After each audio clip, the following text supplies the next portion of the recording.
Yes, I know. So that actually was the. I had told them that basically I was like, it makes sense for you to look at your stuff.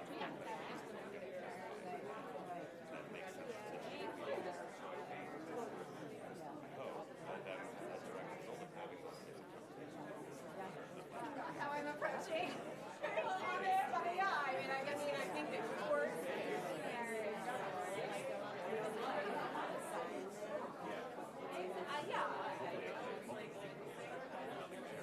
We're gonna fix your corner.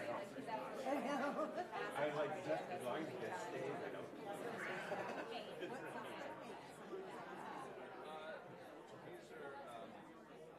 Expensive, I know. Well, I do feel like this. They're actually like you would have some sort of vista terminal. So some sort of statue or structure.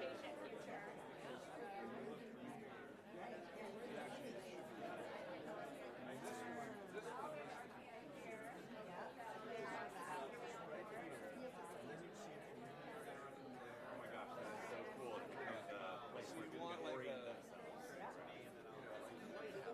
or something like that. The planning term is a vista termination. Just lets people orient themselves. But, this is really a streets plan. It's not an urban design plan, so we do that in for free. Oh. Yeah. That's awesome. That's perfect. I see a lot of new faces. I mean, not new, but new to. Yeah, that's good.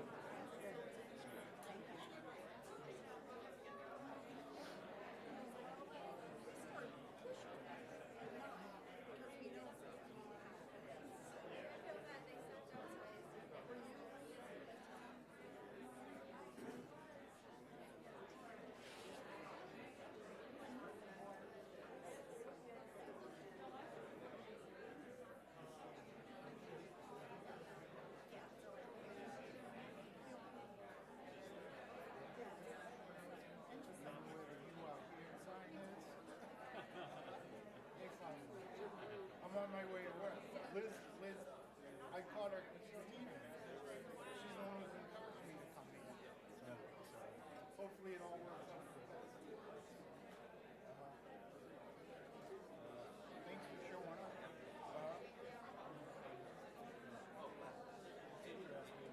Yeah.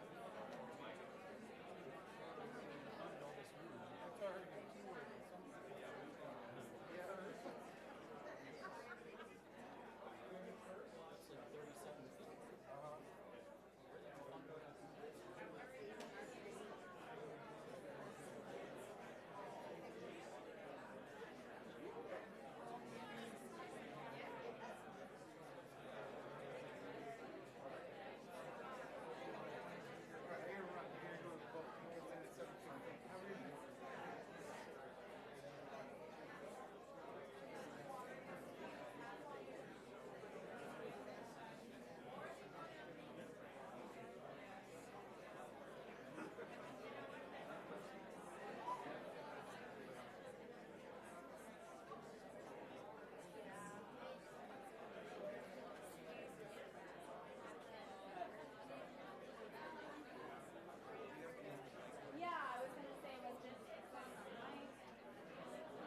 Will Jeff be okay? I guess I'm more worried about him than me.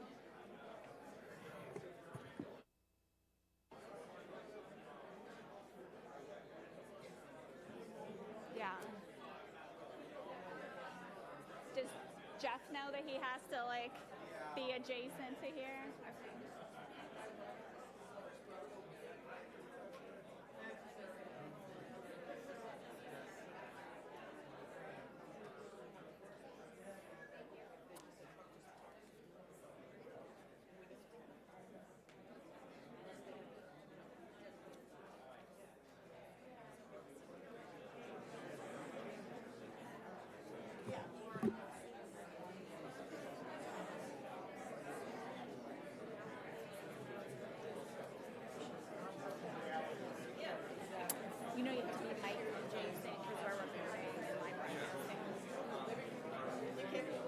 Yes, I'm just waiting for the thumbs up from Kate, who is giving me the thumbs up.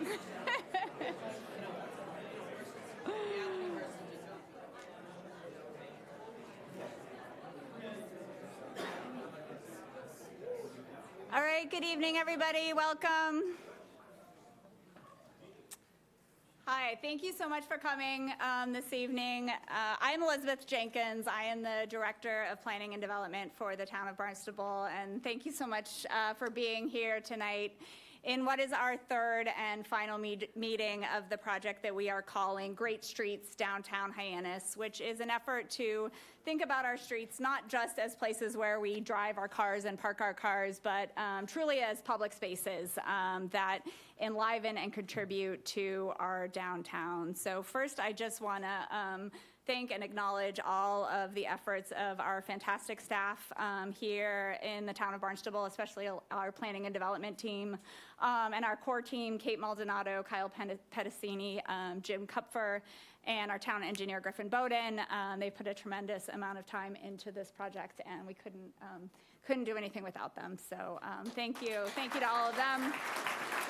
It has been our pleasure at the town of Barnstable to be able to work with Jeff Speck and Jason Schreiber from Stantec since this August, when they first came down to really get to know Hyannis and to think about how they could put principles of great walkable cities into place here in our community. So we have had 2 meetings so far in this process. We have talked to a number of people in this room, as well as other stakeholders in our community, about ideas, again, for intersections and how we travel around downtown, with the goal of creating a safe place and a walkable place and an economically vibrant place here in Hyannis in the future. So it is my pleasure to turn it over now to Jason Schreiber to talk about the results of that proposal here this evening.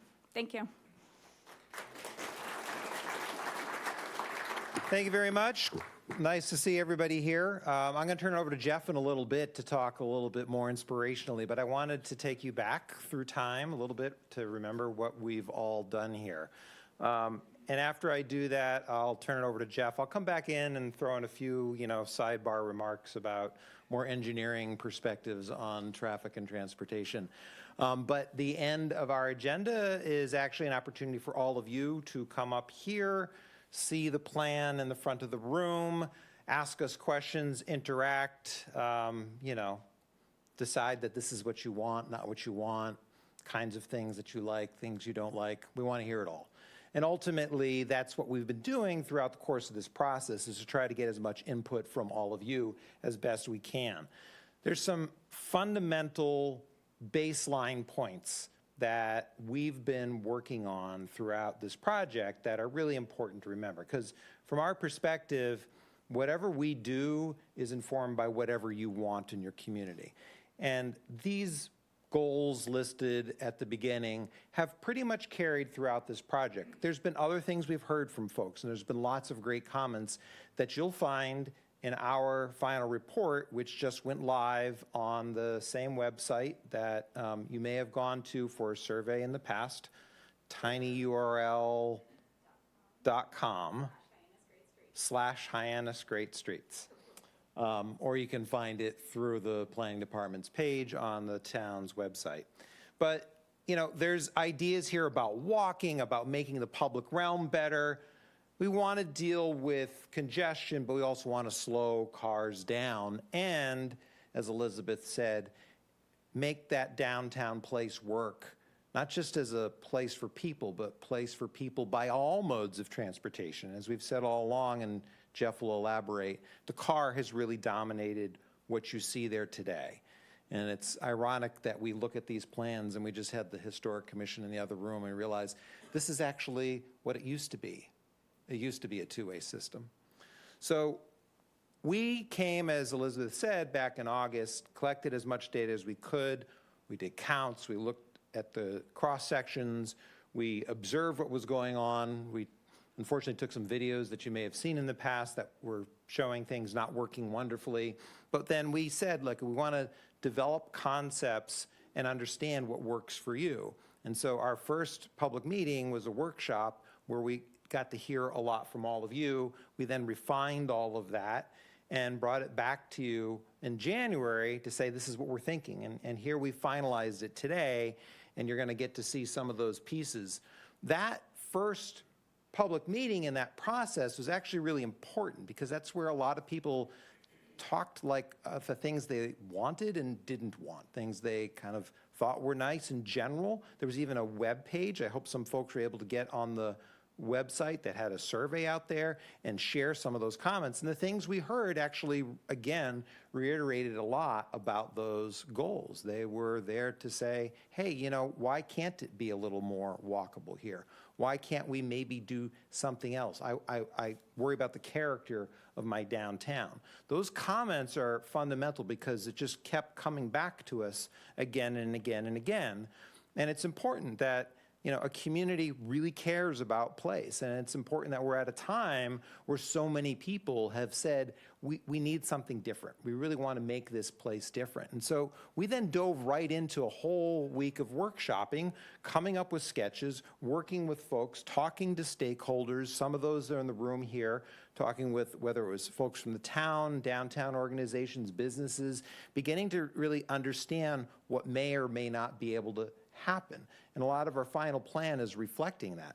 We came back for our second public meeting in January to show you drawings of what we think were going to work. We thought that these were the right kinds of things that reflected what all of you told us.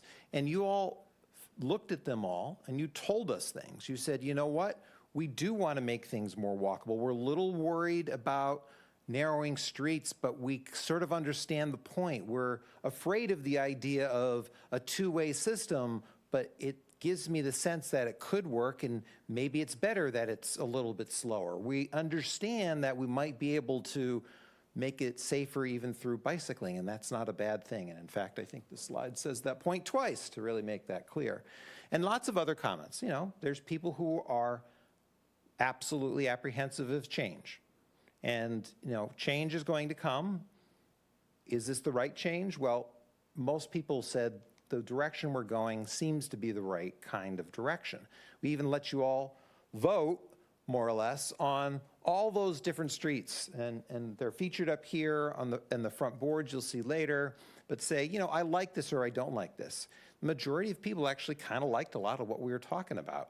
There was a lot of, you know, positivity. Some things they're like, no. So we have to work through those and understand what is working and what isn't. The final plan is a culmination of what we think is absolutely going to work based on what we've heard. And you can see it there on the website. We'll show you some of the pages of what's in that plan now. And hopefully you get a chance to actually see the details in a little while when we're done talking. So first, I want to turn it over to Jeff. Jeff Speck, Walkable Cities expert, has some very valuable opinions about how Hyannis should work.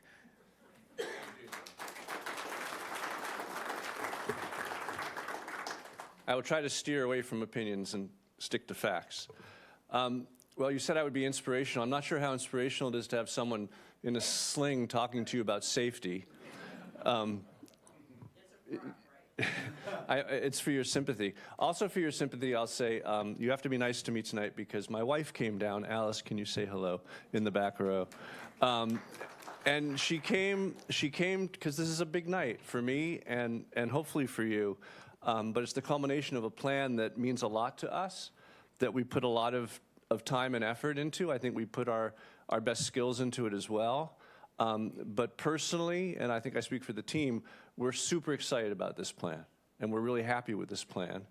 And it's gone through a process that I think allows us to have confidence that you will also embrace it, or most of you, because as Jason suggested, it was developed with you, and we got a lot of positive feedback along the way. And when we got negative feedback, we kind of changed course a little bit. So in case you're wondering, I just had some routine shoulder surgery. So I was not hit by a car on a 2-lane one-way in Hyannis. This, for me, this project has always been about safety for all road users, but particularly for pedestrians. in the context of what we have right now is an epidemic of pedestrian and cyclist injuries across the U.S. I had to add to this slightly old chart. I've been told the 2022 data puts us at about 100%. You're twice as likely to be killed by a car walking in America as you were 14 years ago.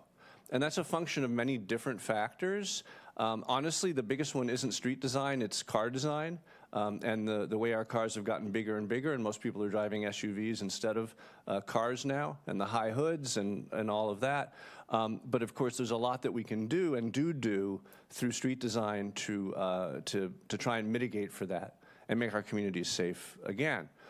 Can I ask, because there's a lot of people here, how many of you were at the first presentation that was in this room? Please raise your hand. Okay.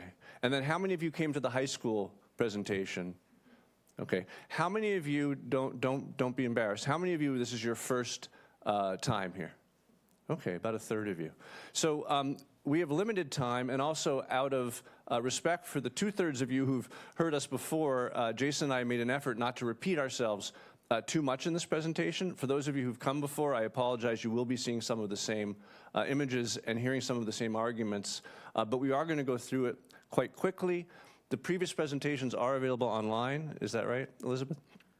So if you're curious to hear some of these things described in a little more detail, a little more slowly, you can access the two earlier presentations that Jason and I have given. Not only is traffic safety an issue nationally, of course, it's an issue in our local communities. This is a map of crash clusters, a piece of a map of crash clusters, and you can see that our study area, which includes the heart of downtown, Main Street, is one place that's not free from having a significant number of crashes. And last time, I didn't want to show it this time because it was a little upsetting, but last time I actually showed footage that a local merchant gave me of someone being hit by a car at the corner of Main Street and I think Ocean. Is that right? You know, I think when I'm done tonight, I hope that you guys will understand why the way your streets are organized right now makes that more likely to happen than not. And we are confident that the changes we're proposing tonight will make it a much safer downtown and a much more vibrant downtown. The number one thing you can do to make a street safer is to slow people down. And I don't mean causing congestion, I just mean getting people to drive the speed limit, getting drivers to drive more cautiously. It's a geometric function. If a car is going 35 miles an hour, it's 7 times as likely to kill you as a car going 25 miles an hour. And that threshold between 30 and 20 or 15, you know, those are the speeds that people are driving in your town centers. In most healthy, lively, vibrant downtowns, cars are going about 15 miles an hour or 20 miles an hour. That's what you want to see. Continual travel, right? Not stuck in traffic, but not going very fast. And at those speeds, when there's an encounter, we can call it an encounter, between a car and a pedestrian, it usually doesn't come to a crash, and usually there isn't an injury or a death. So we always ask, what are the factors at play that we can control that are likely to cause drivers to drive above or below that threshold of, say, 20 miles an hour? And it changes from city to city. I have a list of about 15 things, and depending on what city I'm working in, some of those things fall off the list, some of the things come on. Here and this is, those of you who've been sticking it through from the beginning, you might notice this list has slightly changed with each presentation. We have a list of 9 things now in the report that we're addressing in order to make the downtown safer. So they are. And this is the structure of the 25 minutes I'll be speaking to you tonight. They are restoring one-ways to two-way, replacing signals with stop signs, removing extra lanes, right-sizing the width of the lanes, including on-street parking where you can, adding low-stress bike routes, removing center lines, replacing high-speed geometries, and providing proper crosswalks. So I'm going to take you through each one of those very quickly and what those directives have meant for us in this project. Now, I'm showing you, as I introduce each project, I'm showing you the page from the plan. As I introduce each of those items, I'm showing you the page from the plan that leads the subchapter that addresses that issue. We make a real effort in these plans to not require you to have come to these meetings. So it's great that you are here, but the plan is really for others who haven't been around and who don't want to watch the video. If you hand them the plan, most of this stuff is written down. Some people prefer to receive the information that way. And so each of these items is a section in the plan, and I'm very pleased, and we worked really hard at this, that when this meeting is over, you can go home and download it right away. And again, it's tinyurl.com/Hyannis Great Streets. And we would love nothing more, because we put so much work into it, we would love nothing more than for you to download it, share it with your friends and neighbors. And at the end, I'm going to make it very clear how much I would like you to do that.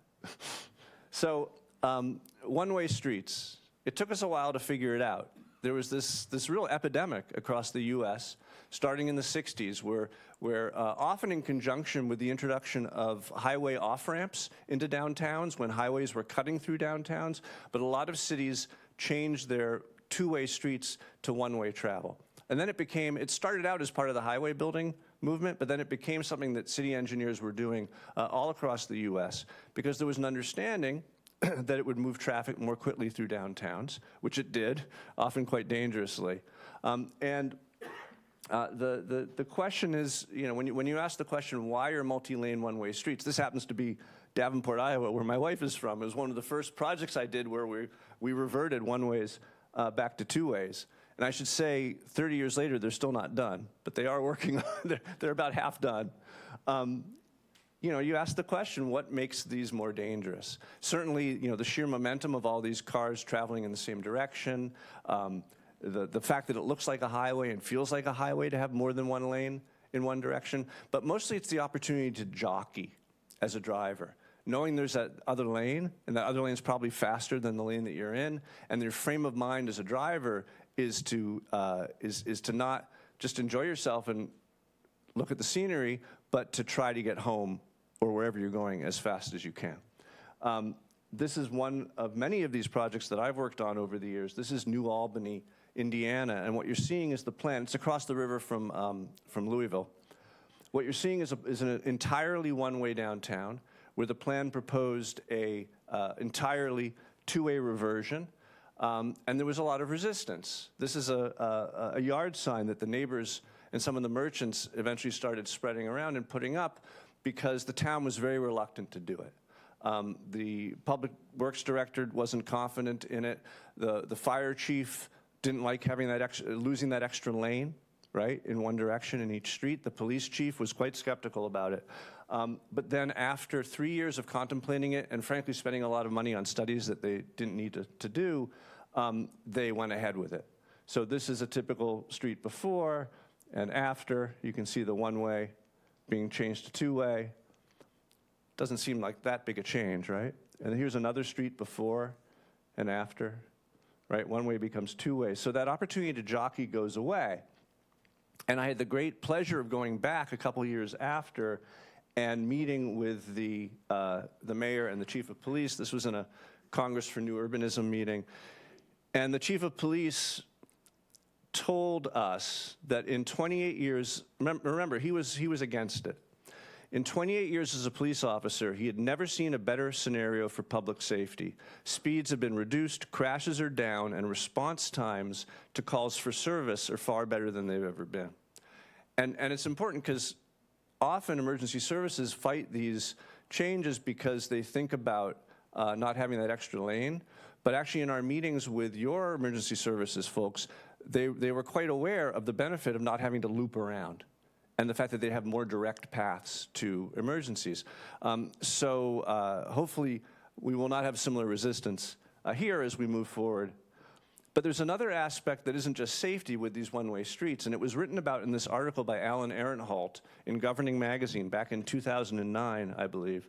And it was about, the first model for this was a town called Vancouver, Washington, not in Canada, in the US. And they had tried everything to bring back their main street that was struggling.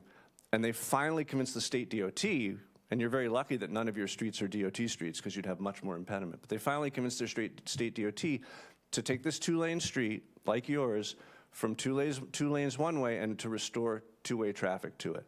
And what this article states very clearly is that the amount of traffic on the street, number of cars per day stayed the same.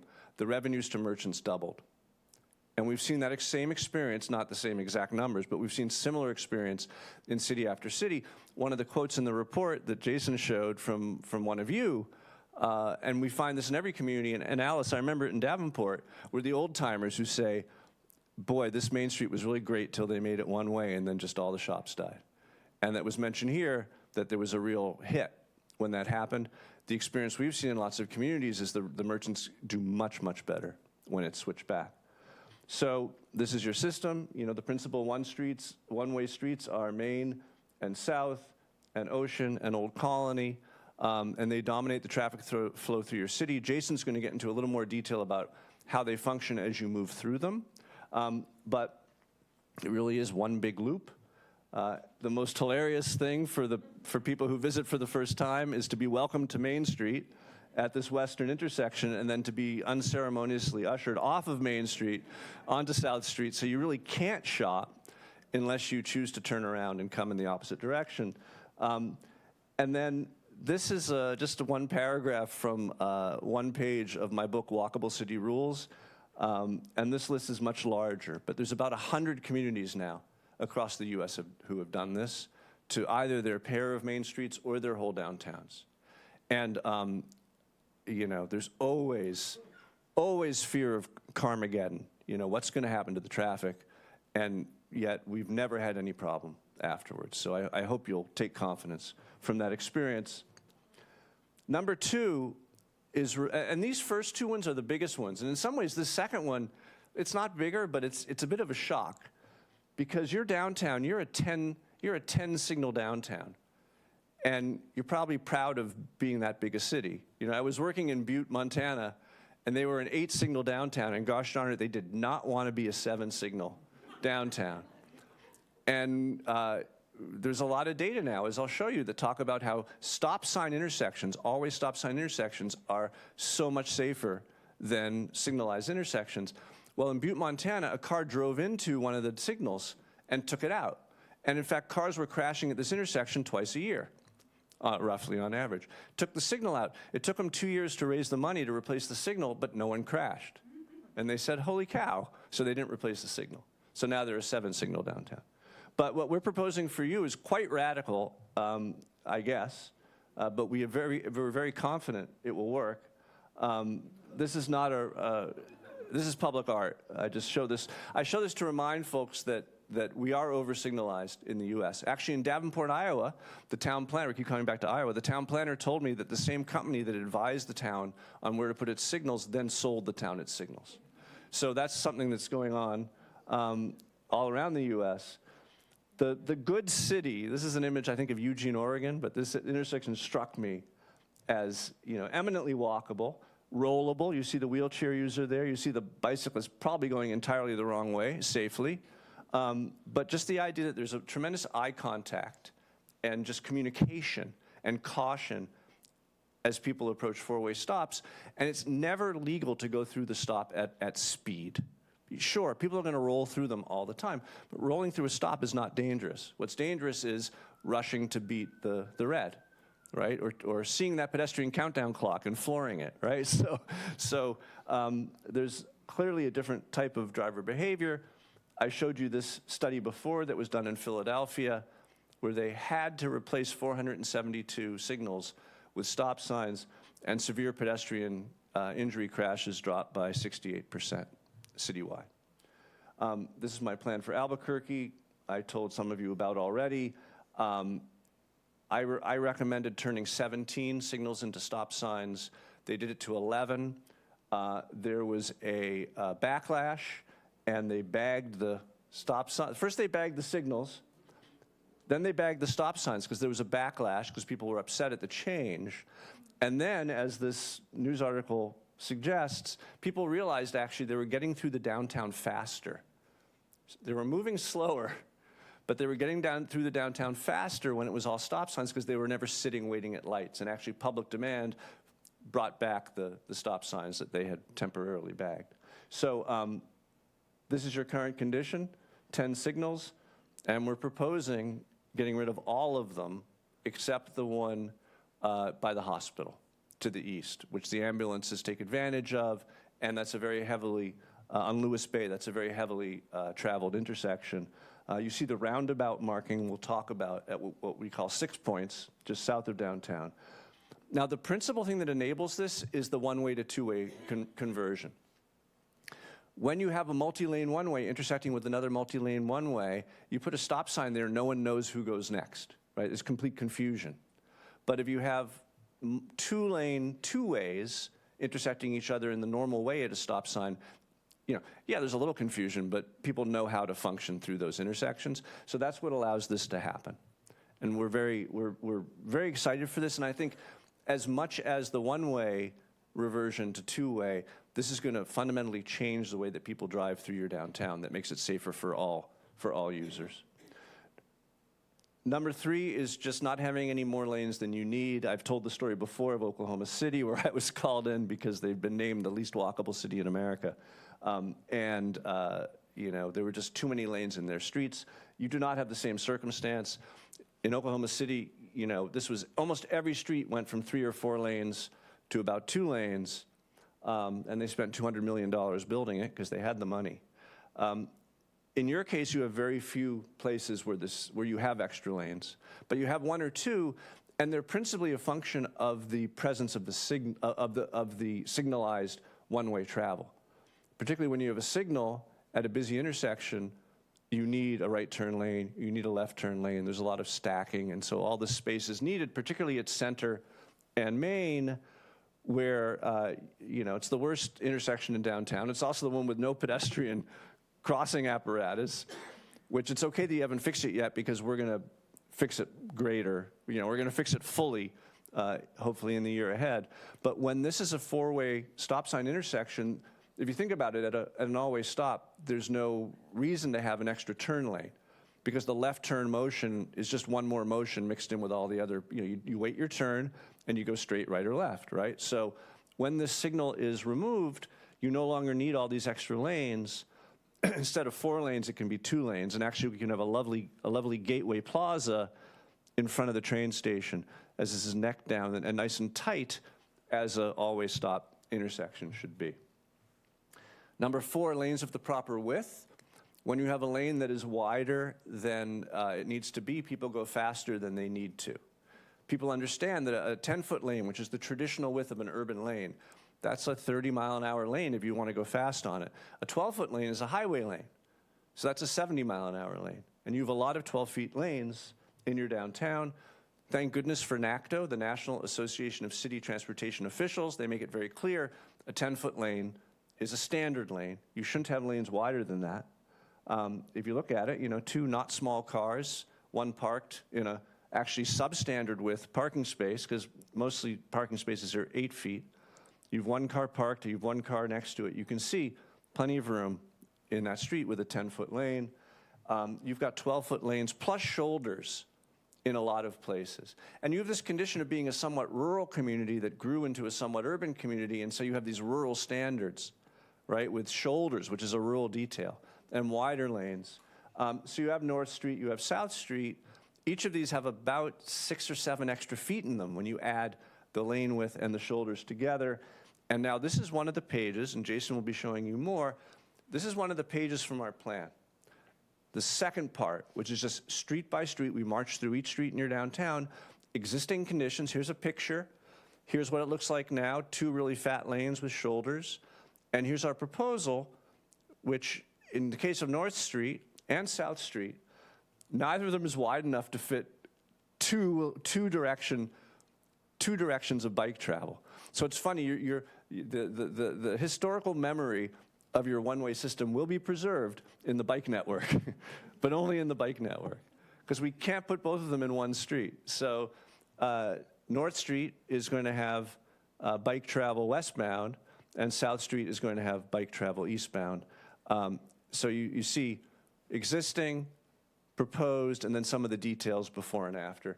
As you go through the plan, you'll be able to see how each street change is proposed.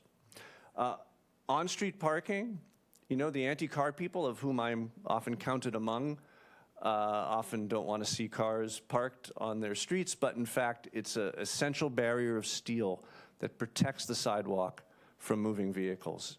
It's great to have cars parked on streets in urban areas. Of course, the merchants love it. This is Fort Lauderdale sorry, I'll show you this in a minute. You know, you see how the cars and the trees are protecting the sidewalk on a typical urban street. This is Fort Lauderdale, and the people who've come back have heard this 3 times, but you are allowed to park on the left side of the street during rush hour and not on the right side of the street. And this was happy hour on the left side of the street, and this is happy hour on the right side of the street, because the cars protect the sidewalk for diners, for pedestrians, for anyone. So we don't want to do anything to eliminate parking. You have a few streets like Bassett Lane that have extra room in them. There's actually 30 feet in this street. So you can have 2 lanes of driving plus an ample parking lane. You get a block north, there's no more parking demand, and so we start a bike lane. What you see here is a combination. The first block north of Main Street, Bassett Lane, will have a parking lane. And then once it gets beyond Main Street, then we kick into a bike facility, because we got to use up that extra space. We don't want just wide lanes that people are speeding on. Now, the Achilles heel of one-way to two-way conversions is often loading. Merchants, beer trucks, that, you know, often use that second lane in the 2-lane one-ways to do their business. And so, as we did in Lowell, when we reverted the downtown in Lowell, that was a real concern. So what you have to do is you can see them on the map, designate loading zones on each block. And each of those loading zones is losing you know, 3 or 6 parking spaces on your main street, which concerns us. But the good news is that we've found other locations, like on Bassett Lane, like on the west end of Main Street. And Stantec has redesigned the large north parking lot and generated 45 new spaces there. So the net amount of parking in your downtown will actually go up, both on street and off. So we're happy about that. Question. Yes. Sorry, was the purple the designated? Yes. Okay. The purple is the loading zones, which tend to be towards the corners. Yes. Number 6 out of 9, including bike lanes. You know, a street that has bikes in it is safer for everyone. It's safer for bicyclists. If it has bike lanes in it, it's safer for bicyclists. It's safer for pedestrians. It's safer for drivers. People go more slowly. The ideal form of a bike lane is not that. Is not that either. But the point I want to make is, I'll get to the ideal lane in a second. People are biking in your downtown, off-season, on-season even more so. We were actually surprised, I think, Jason, the number of people we saw biking in the downtown despite not having almost any bicycle infrastructure. Of course, what we find in city after city is that the bike population really grows when you have a truly useful bike network. Our plan is proposing a comprehensive bike network that will get you very close to just about any address, safely and in a low-stress way. This is not a low-stress bike lane. You know, no one wants their daughter in the door zone. And, you know, we used to make these lanes all the time. We try to avoid it now. You know, it's what we could get. Now we know that we can do better. And Jason is going to walk you through the bike network that we've come up with. But it's a function of getting everyone around, but where is the room? Where's the extra asphalt that we need to use up? And how can we have a useful system that also creates lanes of the right width and the right number of lanes through the downtown? But it is quite comprehensive. And actually, when you look at it holistically, it's kind of mind-blowing how many bike lanes we're able to add. None of these bike lanes are removing parking. None of these bike lanes are removing driving lanes. They're just in the extra asphalt that's in each street. This is just a fun little thing that I discovered about 5 years ago based on a study that was done in London and then another study subsequently, that when you remove the center line from a street, people drive 7 miles an hour slower. And this is a perfect example of the sort of human behavior It's called risk homeostasis or risk compensation. The sort of strange things, you know, we're animals. We've evolved from animals and we are animals, and there's certain things that we do that we can't fully explain. But one of them is that we will adjust our behavior in order to enjoy the precise amount of risk that we're comfortable with. And so on a street, when there's a yellow line, you know that staying on the right side of that yellow line will cause you to not be hit. And so you're actually comfortable driving faster. And when you remove the yellow line from a neighborhood street, people drive more slowly. So that's a little trick that we are using in this plan. And then there's a slightly more extreme version, and here's an example from Maine. This is something that we learned about a few years ago that's been in a number of my plans, but this is the first time I think it's going to be implemented quickly, which is just for a small piece of high school road. As you approach the private school at the southern end of that road, it's a very desired bike corridor, but there isn't room in the street to have 2 travel lanes and 2 bike lanes unless you consolidate the travel lanes in a narrower space, understanding that drivers, when they are passing each other, will sway into the bike lane. They're not going to do it if there's a bicyclist there. They'll slow down, they'll behave more safely. It's called advisory lanes. And I'm showing it to you because we are recommending it for one block of one street, which is the terminus of High School Road, which has light enough traffic on it for this to function quite well. And so, you know, your typical street, as I said, has more of a rural background. You know, it came from being kind of a highway and became a street. You can see how when the lanes are narrower and the center lane is gone, North Street and South Street, for example, will feel a lot more like urban streets and not highways. Number 8 of 9, avoiding high-speed geometries, avoiding swoops, trying to avoid forks, and other things. Anytime you have a road network that looks streamlined, that's kind of stream-form geometrics, that looks aerodynamic, that's a more suburban solution, and it's a more of a it gives drivers comfort going higher speeds. In fact, drivers tend to speed up around curves because it feels really good. You know, the G-force when you swoop through a curb. There's a few opportunities in conjunction with the two-way reversion to make changes in your downtown. One's kind of major and one's pretty minor. The major one is probably my favorite thing in this plan, which is, and when we first got this job, Alice and I came down and spent the weekend here and just looked around, and I was worried because whenever you have a one-way system that you want to make two-way and there's a fork, sometimes those are fixable and sometimes those are not fixable. Sometimes you got to peel the two-way traffic back a whole block in order to make it work, because what happens at the fork? In this case, you have a wonderful combination of things happening where you have the turn here at the end of South Street.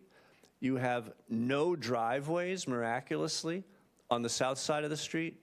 And so you have the opportunity to just dogleg South Street into Main Street. Main Street two-way becomes the main traffic route. South Street two-way is the secondary traffic route.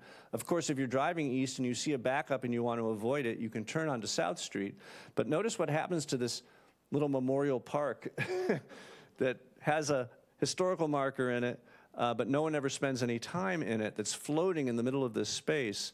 It's now consolidated with the curb in front of that wonderful place with the chai lattes and it's like a chamber, it's almost a chamber of commerce place. It's Local. yeah, it's like it sells local merchandise. It's the perfect spot, particularly serving coffee, to be in front of this plaza where it can have tables and chairs, and now we can incorporate any historical detail into this plaza, and this just works out really perfectly. So we're very excited about that, and of course it's slower traffic. There'll be a stop sign at that intersection. And then the other one that we discovered is down just east of the 6 Point intersection, where there's this fork where Pleasant Street meets South Street.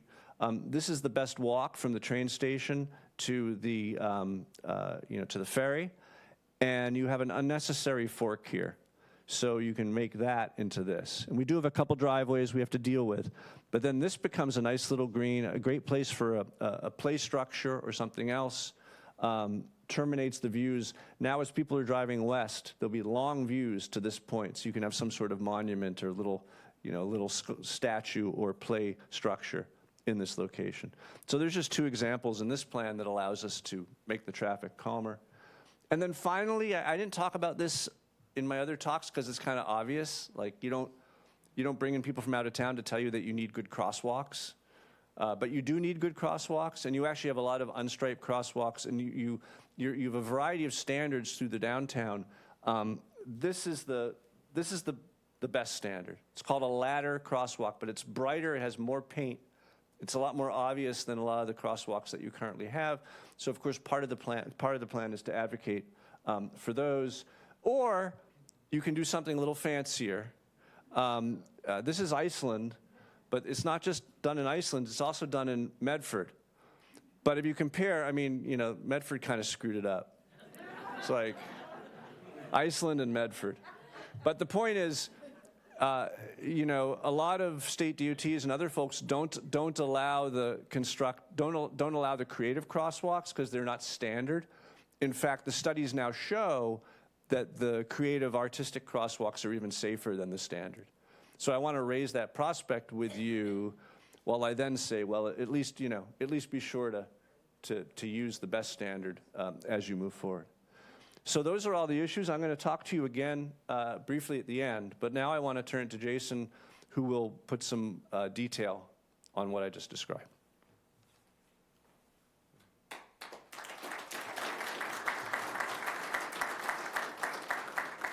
All right, so I'm going to cover a few things. I'm going to try to be as non-nerdy as I possibly can, but looking at this from my perspective, there's just some basics to this plan that you should all recognize as really being insanely valuable. Safety, again, is like the most important thing. And one way or two way, these lanes are just too wide. You should not have highway standards in your downtown. And so the plan, especially with whether it's bicycle facilities or general other types of narrowing treatments, we're able to get to that 10-foot lane absolutely everywhere. That right there fundamentally is insanely safe. And it also helps that by going to two-way, that is avoiding what you're currently getting every day on any of those crosswalks on Main Street or South Street, which is the classic, highly dangerous double threat. One car yields and the next car doesn't see the pedestrian who's now blocked by the car who yielded. And this is a classic reason for pedestrian crashes in downtowns, and it's one you can eliminate very quickly and easily. Another real top benefit, as Jeff alluded earlier, has to do with eliminating these looping characteristics, in particular the one where if anybody who wanted to get to Main Street coming down Barnstable Road missed it, now literally has to loop through down, we call it 6 Points, the South and Old Colony intersection, back up Old Colony to Center, back across on Main, and back through where they started. But that process is actually something that lots of vehicles have to do for a variety of trips. And so just needing to go through those three signals adds a lot of delay in those locations. And so the idea of two-way circulation means that automatically you have other options. You can leave the ferry terminal, the steamship terminal, and go left. You can come out of Highline and go left on South Street. You can get to either of them from the east instead of just coming through those major intersections. And it really helps to disperse the load. It makes it very easy for an out-of-towner to find Main Street. Helps improve the simplicity of the system. One of the things that we've been asked repeatedly is to understand how long it's going to take to drive through this system. And so I'm going to show you a little bit from some rudimentary modeling we've done. It uses basic techniques for delays at intersections that are very standard and accepted, and we dropped the speed for cars to sort of say what it might be in a two-way system. But this is by no means a fancy modeling process. It's an initial take, and it's something we could do on this. And I think to Jeff's point earlier, the conclusions of even this kind of conservative approach say, yeah, this is something to do. Today, it takes you, and I'm sorry, on the screen, you can't see this but very well, but it takes anywhere during a busy summer day between about 5 and 7 minutes to drive through the study area from the east side to the west. So, mind you, all of these little circulation improvements that are benefiting downtown trips are really all we're focused on. But yeah, you drive through. We're not in the business of trying to encourage driving through, but it is part of life here. It's part of life on the Cape, and we want to acknowledge that. And 5 to 7 minutes to get through a downtown is average-ish in most downtowns, and it's probably longer than driving through many small downtowns on the Cape, and it feels that way because you have to wait at signals, and then you shoot to the next signal. It's about the same amount of time going eastbound on South Street, coming from the west. Now, sometimes it can be quicker now, but in the summer, and that's when we collected these counts, it's going to take you, sometimes it might be worse than 7 minutes. Getting to the water from the north down Barnstable Road, that's shorter. 2 to 4 minutes or so to get down, in this case, heading towards the High Line in the harbor. Getting back is your problem because you're now hitting those intersections, and in particular, that 6 Points confluence. And that is basically a 7 to 9 minute drive, mostly because you're waiting at that signal coming up on Ocean. Does anybody wait a lot longer than 7 or 9 minutes at that signal? I mean, I'm sure it happens now and then, right? We know how to avoid it. Right. And so people, well, sometimes you can avoid it and sometimes you can't when all roads lead you to 6 Points. So in a two-way system, that westbound move with stop signs stopping you, you have to stop, you can't run the green, but you're not waiting in a queue, will take a little bit longer, we estimate. You're going to be going a little bit slower. Instead of 5 to 7 minutes, it may take you 7 to 9 minutes. It could be a little bit longer. Sometimes it'll be shorter. Be a little bit more consistent is what it'll be. The advantage, though, is when you drive westbound in the future on a two-way system, you can also drive on South Street. And this is actually not the best finding from my perspective because that's the same amount of time as it currently takes to drive westbound on Main Street. So stop signs that slow you at every intersection and hopefully make you stop or yield, and then narrower lanes that make you drive more slowly in between intersections are better than the signal system going westbound. So similarly, heading eastbound, coming through on whether it's Main Street, it'll be a little bit longer, 6 or 8 minutes instead of 5 or 7, but you can do it, more to the point. Or you can, drive on South Street, which that time really won't change. So you're opening up these new opportunities to get around, and you can go back and forth between these streets. But there's really something critical about the proposals of eliminating signals, and it has to do with the north-south movement. So it's only a minute or two coming down on Barnstable through Ocean. You've lost the signals, so it's actually a tiny bit faster, but it was already good. But you can also come down center to Old Colony, which you can't do today. A couple of minutes to be able to do that. It's coming back from the High Line that I don't like the results because it's only a couple of minutes heading up Ocean, which you can't do today, and it's also only a couple of minutes heading up Old Colony, which you do today in 7 or 9 minutes. And that's both a product of getting rid of the signal, but it's also what happens when you do something different with the signal, in particular at 6 Points. So first of all, doing that type of improvement is really going to benefit not just High Line, but the steamship, the movement of trucks and freight. And one of the things in the report is, being able to open up different directions to get in and out. And that's really important. That adds flexibility. But at what we keep saying is 6 Points, South and Old Colony, the best solution there is going to be a different kind of solution. And this is a proposal for a temporary roundabout that would go in there. The roundabout can fit in that location. It's very small. It's a non-standard approach. It's something that would need to be done only for a short while until a bigger, more long-term solution went in. Trucks, the really long trucks would have to sort of mount the center of it. The long-term solutions, we presented to you several. There's arguably many others, and that's a separate process for a longer-term decision about remaking this part of town. And, everybody gave their votes, pros and cons for this. You'll see it all in the report. Nobody loves any one solution. Some tilted a little bit more one way, some another way. So I think that has to be worked through. A bigger, more formal roundabout is one of those long-term solutions. One thing we did was try to say, okay, who else has done that in temporary or in long-term? And we just looked at a few locations. This one's here in Virginia on the left, and on the right, that's up in Portland, Maine, on a couple of arterials in Maine. And those intersection boxes are actually about the same size as the 6 Points intersection. And they converted both of those to roundabouts. In one case, they kept every leg, and then in Portland, they removed one of the legs, which is something we've talked about, getting rid of one of the old colony legs, maybe.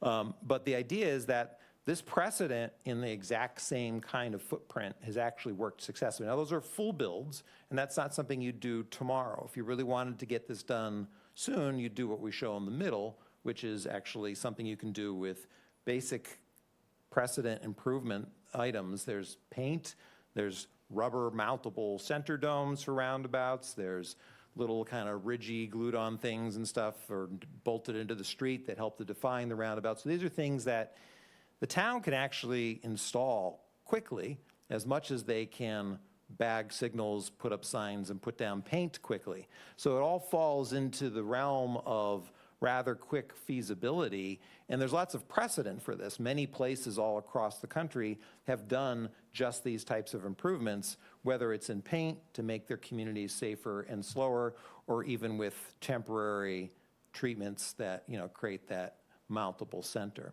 So your actual solution there may vary, and I'm not going to try to say exactly what you should do, but we know that it's feasible, and we know that if you make an improvement like that at 6 Points, you're suddenly opening up all sorts of things. And that's what the plan talks about, is that as a two-way system, making that system work as two-way, making it also walkable and bikeable, really does an important goal of our project, which is opening up the communication and the connectivity between the transportation center and the port.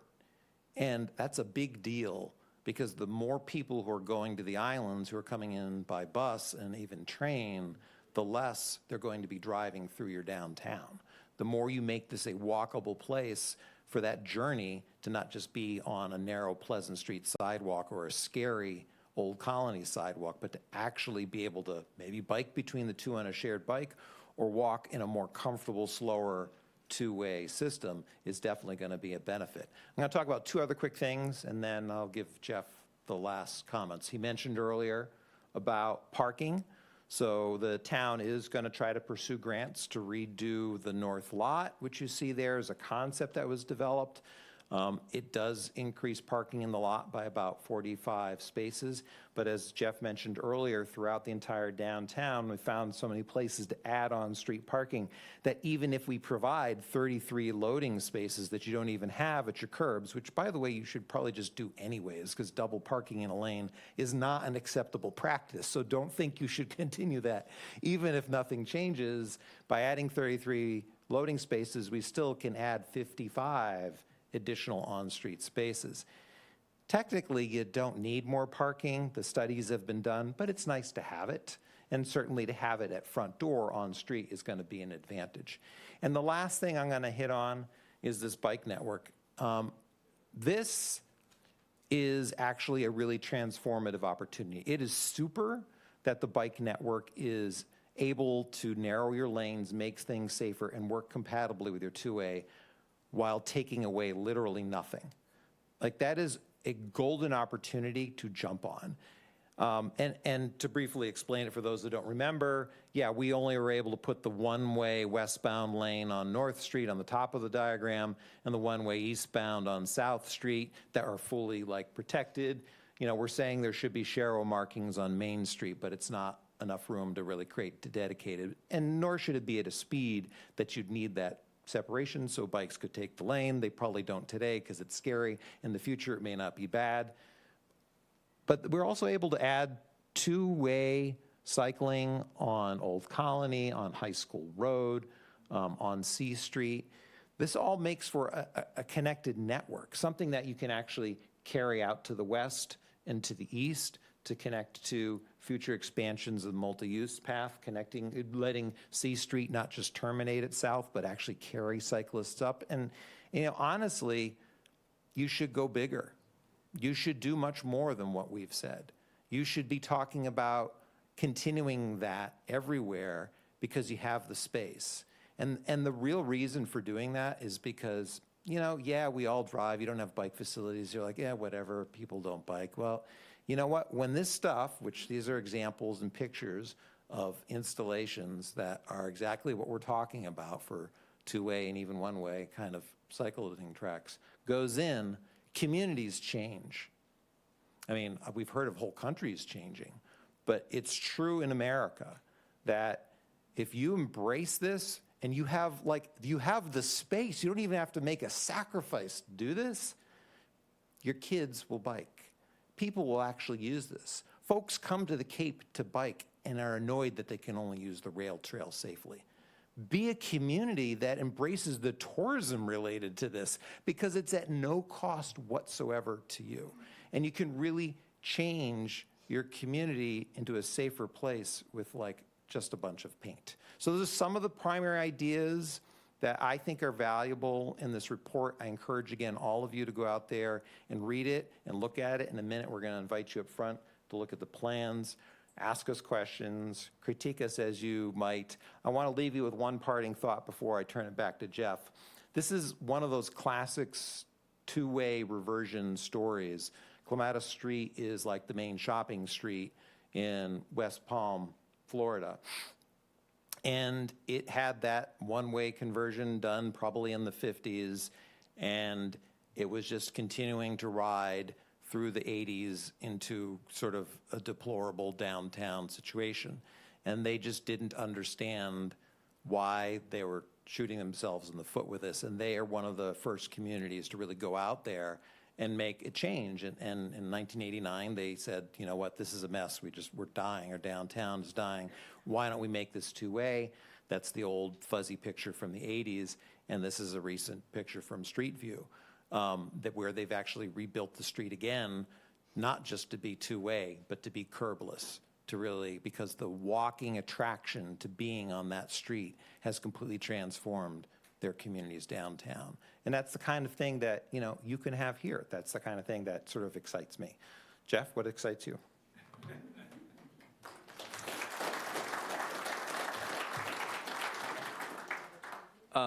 Thank you, Jason. So that Clematis Street project was done by my old firm, DPZ, in Miami, the first year I got there. And yeah, they've gone back and repaved it and made it, they've had so much success. That's what happened. They've had so much success on that street that the merchants have, taxed themselves to go back in and repave the whole thing like a plaza to make it even better. But what turned the tide in West Palm Beach was the two-laying of that two-lane one-way street, which was their main street. So in conclusion, I'm a little worried because this project has gone too easily. And, there was less rancor, less disagreement, more support than we usually receive when we come to communities. It's very clear you guys have been talking about this two-way reversion for a long time, long before we got here. By the time we got here, you were ready for it. And certainly more people seem to be already educated about it and asking for it once we got here. So that's great. But this is the point, I have felt equally good about other projects at this point, and we go away. We go back to Boston, we work on our other projects, we leave you the plan that we hope that you will study and disseminate and promulgate through your community, but we're not here anymore. And as I showed you in New Albany, that took 3 years to get going. Davenport, Iowa is still working on it 30 years later. What tends to happen, and I say this in absolute ignorance of the circumstances here in Hyannis or Barnstable, what tends to happen is the Public Works Department doesn't like it. And they wait till the project's over, and they get nervous, and they resist, and often, sometimes it's emergency services as well, although I don't think that'll happen here because they've been so helpful through the process. But there's a general fear of change. Generally, public works departments and engineering departments are used to being the leaders when it comes to the streets in their community, and they did not lead this process, and they don't like that. But mostly, it's just fear of the unknown and understanding that it ain't exactly broken, right? So why fix it? Well, we can tell you from the experience we've had in other communities that I hope I've communicated effectively with you through this process that it actually is broken. And if you make these changes, I mean, I say with absolute confidence and excitement that I'm so looking forward to coming back here 2 or 3 years from now and seeing how amazing it's going to be when you've made these changes to your downtown. I have absolute confidence. But there's a Achilles heel, which is that 6 points, what we call the 6 points intersection, where everything comes together. It can't be signalized. If you think about it right now, it's got 6 streets coming in, but because most of them are one-way, a signal can handle it. But when they're all two-way, there are going to be so many different motions moving through that intersection that it will fail. Now, what Jason showed you, and Jason, you didn't explain why you didn't like, Jason said, there's one thing I don't like about this new plan. He thinks cars are going to be going through downtown too fast for the vitality of downtown. But what that roundabout does is it allows the east-west trips to be just as speedy as before on South Street, well, except now you can go west also. But the typical waits moving north from the ferry will go from 7 to 9 minutes to 2 to 3 minutes. And so the roundabout not only resolves the problem of the two-way system all converging in one spot, but it's also going to make your most problematic intersection much easier to get through. The problem is that we need to do it temporarily if this change is going to happen soon. You need to, if you're going to do the final version, that's expensive. You've got to raise money, you've got to engineer it. That's 2 or 3 years out probably to make that happen. And the temporary solution looks a little bit weird with that mountable roundabout, but we've done it elsewhere. We've got examples from elsewhere. Those should give you confidence. It can work. And in our experience, it's not to be feared. But I think it's what's going to decide whether this gets hung up for 2 or 3 years while people fret about the details of that intersection or not is whether you, I'm looking at as many eyeballs as possible, whether you as individuals make a phone call to your city manager, Mark Ells, and to your city councilors, some of whom I think are here, and you tell them that you want this plan. If you don't want this plan, go ahead, call also, because you'll be outnumbered. But reach out to your representatives and to really the city manager who's your mayor effectively, and tell them that you want it, because I worry that if this is like any other place I've worked, they're going to be hearing the opposite from their staff. So I hate to end on a negative note. That's why I'll hand it over to Elizabeth. But who here will do that for me? Okay, that's a good number. Thank you.